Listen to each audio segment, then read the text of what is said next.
Olá! Estamos iniciando nossa primeira edição do programa Conversa Acadêmica e hoje nós vamos tratar sobre o projeto Café Acadêmico. Depois do seu sucesso na primeira edição no ano de 2015, o projeto Café Acadêmico vem fortalecido e com grandes expectativas para a sua segunda edição no ano de 2016.1. O objetivo do projeto é fazer com que o aluno ele possa ler, escrever e socializar suas produções, que foram avaliadas e indicadas como de boa qualidade pelo professor. Então hoje eu fico extremamente feliz ao ver que vocês estão presentes, vocês estão empolgados, estão motivados a participar.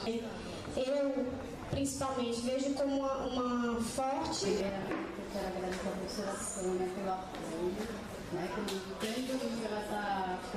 O projeto Café Acadêmico vai acontecer no próximo dia 2 de junho. E se você quiser participar, procure o seu professor em sala de aula. Ou então, para maiores informações, acesse o nosso site www.facem.com.br. Até a próxima. Tchau!